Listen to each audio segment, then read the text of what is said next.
buenas tardes. Le doy la bienvenida a este corte informativo con la información más reciente del Poder Judicial de la Federación en este miércoles 5 de febrero de 2025. Soy Laura Murillo y saludo a mi compañera Eusiris Rostro en la interpretación en lengua de señas mexicana. Comenzamos.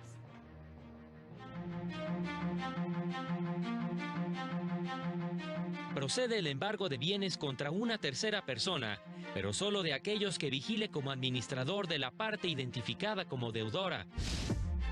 Si bien las trabajadoras de confianza carecen de estabilidad en el empleo, existe una excepción en casos de mujeres embarazadas. El precedente es una forma de crear derecho, reconocen especialistas. Se conmemoró el 108 aniversario de la Constitución con un llamado a la unidad.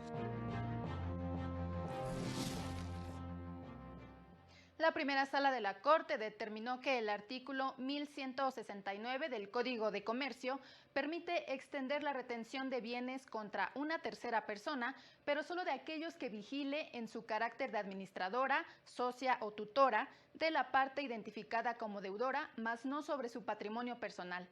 Disposición que no puede interpretarse en el sentido de que los bienes de terceros sean objeto de alguna de las medidas cautelares previstas en el artículo 1168 del mencionado código, con el fin de no afectar el principio de seguridad jurídica.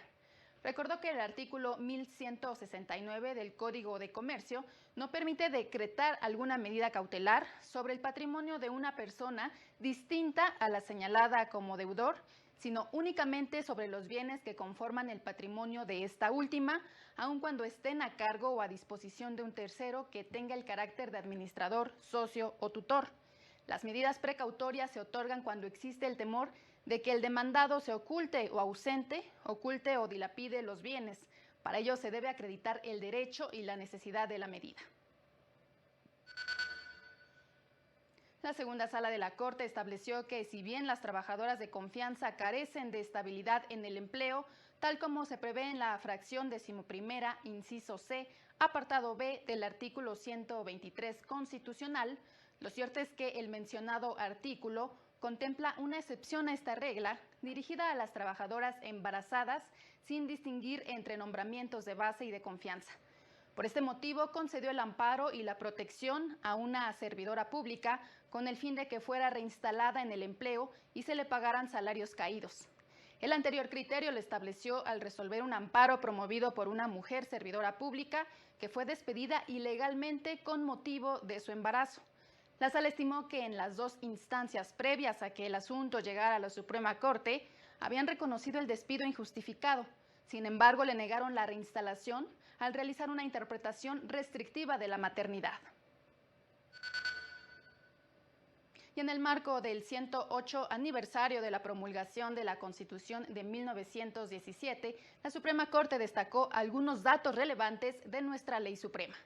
Fue la primera constitución en la historia que incluyó derechos sociales, garantizó el acceso a la educación pública, gratuita, laica y obligatoria.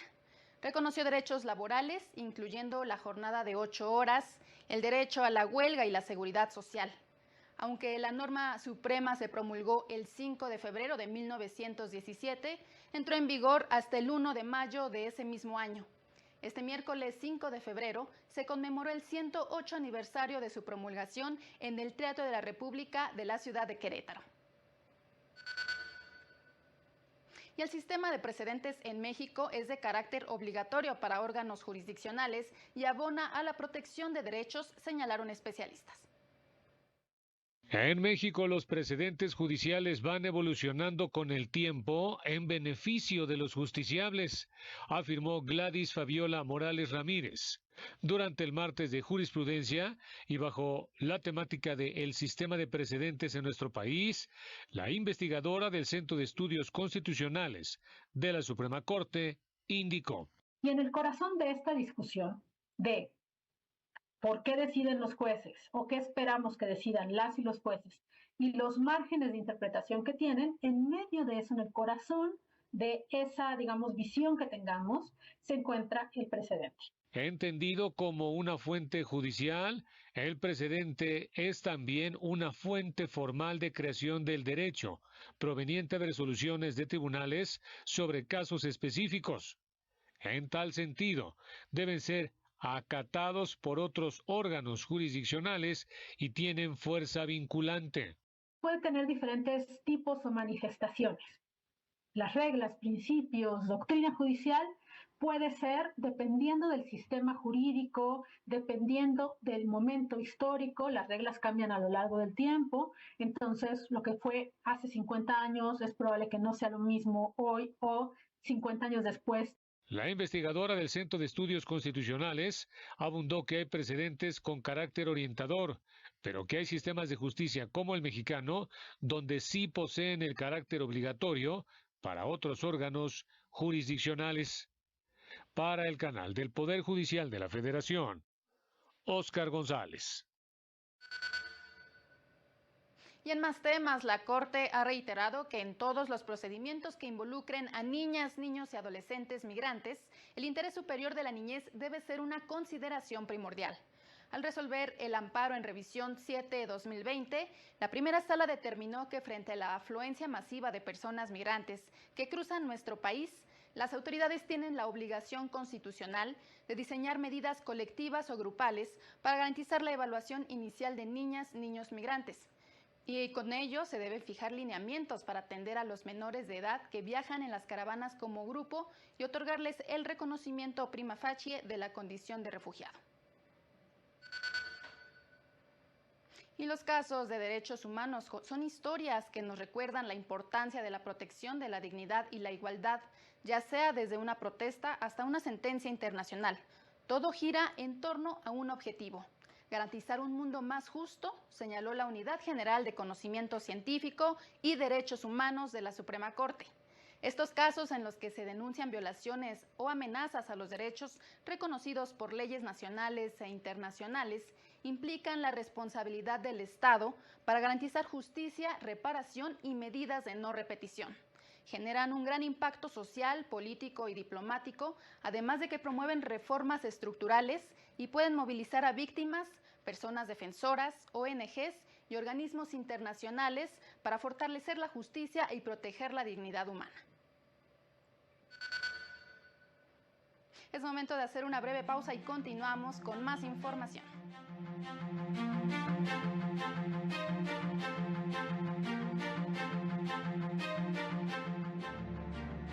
Al regresar, reconocen sentencia que ordena a la FGR implementar programa para prevenir la tortura.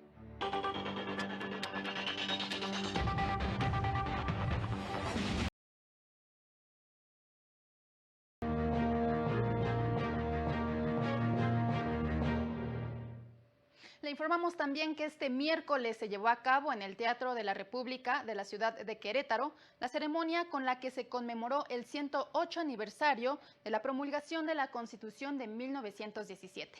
Ceremonia en la que no participó la ministra presidenta de la Suprema Corte y del Consejo de la Judicatura Federal, Norma Lucía Piña Hernández. Durante la ceremonia se hizo un llamado a la unidad en momentos en el que el país se enfrenta a amenazas externas que buscan vulnerar su soberanía. La presidenta recordó las múltiples reformas impulsadas por los últimos dos gobiernos, que incluye la reforma judicial, y reveló que ya envió al Congreso de la Unión 2 nuevas iniciativas de reformas a la Constitución. La primera, en honor a la Constitución de 1917, la no reelección a ningún puesto de elección popular. Sufragio efectivo, no reelección. La segunda, la prohibición expresa de que ningún familiar pueda suceder de manera inmediata a otro tratándose de un puesto de elección popular. Es decir, no al nepotismo. A las y los gobernadores. A la ceremonia acudieron como invitadas las ministras Lenia Batres Guadarrama, Yasmín Esquivel Moza y Loreta Ortiz Alf. Y este jueves vence el plazo para que los 3 poderes de la Unión aprueben los listados con las personas seleccionadas mediante tómbola para contender por uno de los 881 cargos que estarán en disputa en la elección judicial de junio próximo. Las listas aprobadas deberán ser remitidas al Senado de la República, instancia que deberá enviar al INE las listas de candidatos aprobadas para participar en dicha elección a más tardar el 12 de febrero. Las campañas iniciarán a partir del 30 de marzo y concluirán el 28 de mayo, es decir, tendrán una duración de 60 días.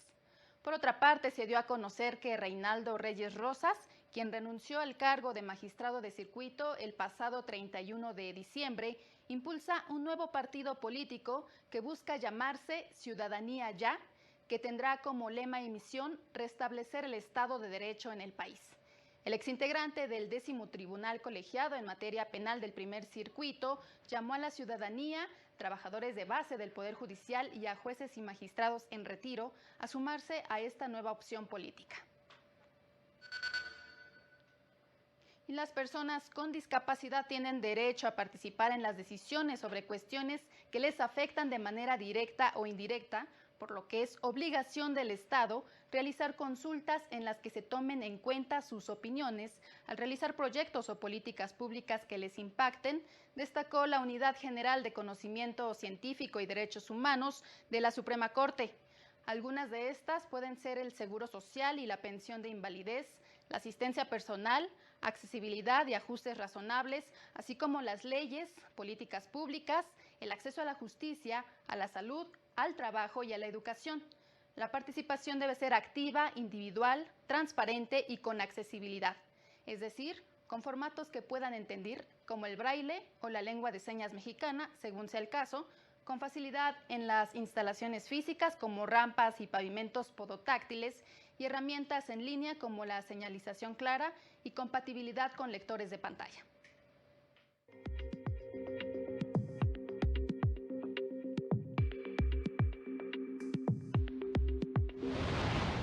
2.482 personas se registraron ante el Congreso de la Ciudad de México para contender por uno de los 133 cargos de magistraturas y personas juzgadoras del Poder Judicial capitalino, cuyos perfiles serán analizados por el Comité de Evaluación rumbo a la elección de junio próximo.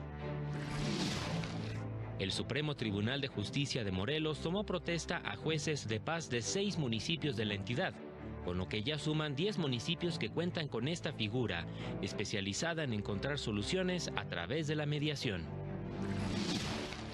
Inició funciones el Juzgado de Primera Instancia especializado en juicios sucesorios del Poder Judicial de Nayarit, el cual surge como una acción emergente para despresurizar la carga de los juzgados familiares en la capital del estado. Integrantes de colegios de abogados de Sinaloa asistieron al curso sobre el rol que tendrán en los mecanismos alternativos de solución de controversias impartido por el Poder Judicial local para consolidar la justicia alternativa en la entidad. Para el canal del Poder Judicial de la Federación, Jesús Daza. El Consejo de la Judicatura Federal destacó una tesis relevante del Segundo Tribunal Colegiado en materias civil y de trabajo del 21º Circuito, el cual determinó que es inconstitucional requerir una autorización judicial para las transacciones de compraventa de inmuebles entre cónyuges.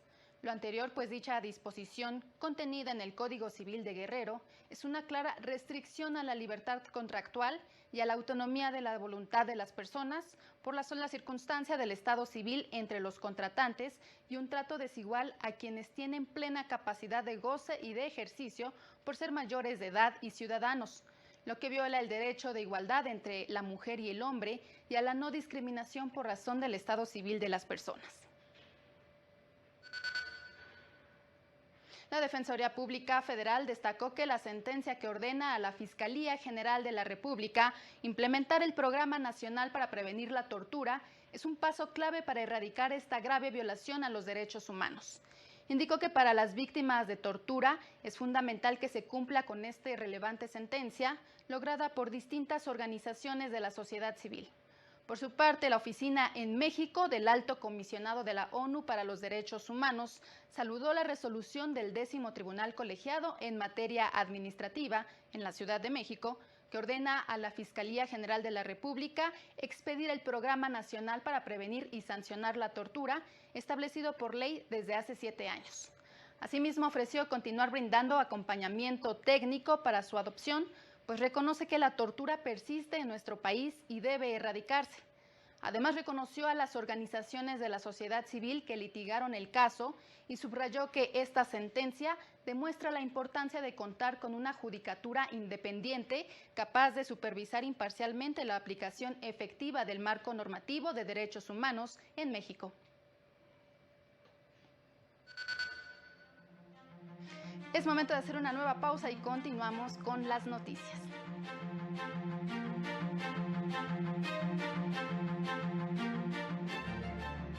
Más adelante, violencia en el noviazgo da paso a embarazos no deseados.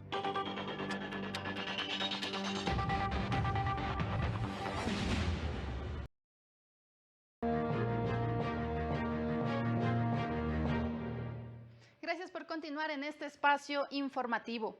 La Corte Interamericana de Derechos Humanos llevó a cabo la audiencia en la que se pidió ampliar las medidas cautelares provisionales a favor de 116 personas, pues persiste la persecución política en Nicaragua, lo que pone en riesgo la integridad física y la vida de opositores al régimen, periodistas y defensores de derechos humanos. De las personas beneficiarias, 88 fueron desterradas, 7 se mantienen en prisión y una desaparecida. Por este motivo se pidió a la Corte mantener las medidas provisionales de protección para evitar agresiones en contra de opositores al régimen.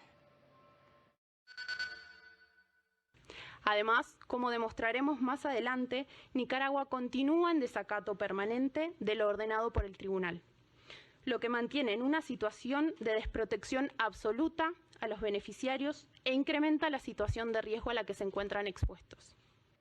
Cabe destacar que a la audiencia el gobierno de Nicaragua no envió a ningún representante. Y tras el aplazamiento de la imposición de aranceles, especialistas señalaron que Donald Trump usa la política comercial como un mecanismo de presión. Para especialistas en economía de la UNAM, las amenazas de Donald Trump de imposición de aranceles obedecen al contexto de revisión del TMEC, previsto para julio de 2026. En este sentido, señalaron, nos esperan meses de negociaciones intensas y amenazas similares a las del pasado fin de semana. Significa inflación, significa una afectación en el comercio intrafirma, ¿no?, que tiene lugar en cadenas productivas específicas, significa que afecta a las empresas americanas con plantas, ¿verdad?, altamente competitivas en México. Tras el aplazamiento de la imposición, dijeron, se debe trabajar en temas para garantizar negociaciones con beneficios económicos para el país. Por ejemplo, migración, reconfiguración de cadenas productivas, revisar el Plan México, diversificación comercial, seguridad, etc. Trump usa la política comercial como un mecanismo de presión, ¿no? Y lleva a los países al límite, ¿no? Hay que recordar que así lo hizo en el año 2018, cuando impuso un arancel a los productos de acero y aluminio originados en Canadá y en México. Lo que sí nos podría afectar, señalaron, es que las empresas productivas se vayan a territorio norteamericano, porque esto representaría falta de inversión, pérdida de competitividad y empleos. Para el canal del Poder Judicial de la Federación, Citlali Pérez. Y escuche la siguiente información porque, de acuerdo con especialistas, la violencia sexual es una conducta normalizada durante el noviazgo. Cifras del INEGI revelan que 7 de cada 10 mujeres de 15 años o más reconocen haber sufrido violencia física o sexual. En el 49.7% de los casos, los victimarios fueron sus parejas. Solo el 13.6% de las afectadas buscó ayuda o reportó el hecho ante las autoridades competentes. Organizaciones de la sociedad civil hacen un llamado a no permitir este tipo de agresiones, ya que la violencia física y sexual genera embarazos no deseados. Este tipo de situaciones comienzan con la aceptación de conductas de maltrato, abuso y pérdida de autonomía en nombre del amor. De ahí la importancia, señala, de evitar las relaciones tóxicas. De acuerdo con la Organización Mundial de la Salud, las víctimas de violencia sexual requieren servicios de apoyo integral, como pueden ser pruebas de embarazo, anticoncepción de emergencia, acompañamiento en casos de aborto, pruebas de infecciones de transmisión sexual y consejería. Algunas sentencias del Tribunal Electoral del Poder Judicial de la Federación han incomodado a otros poderes, actores y partidos políticos, provocando reacciones mediáticas conocidas en el argot de las redes sociales como backlash. Es parte de lo que recopila la obra Tribunal Incómodo, las reacciones a las sentencias de un Tribunal Constitucional Electoral, en el que encontrará los comentarios de especialistas a diversas resoluciones como la negativa de registro a la candidatura de Félix Salgado Macedonio, la nulidad de la elección de Tlaquepaque, Jalisco, por intervención de la Iglesia Católica, la resolución que condujo a la designación de una mujer por primera vez en la presidencia del INE, entre muchas otras. La obra es una muestra de que el Tribunal Electoral en todo momento ha resuelto en contra de diversos actores políticos y de todos los partidos, cumpliendo con su inevitable función de incomodar simplemente a partir de aplicar la Constitución.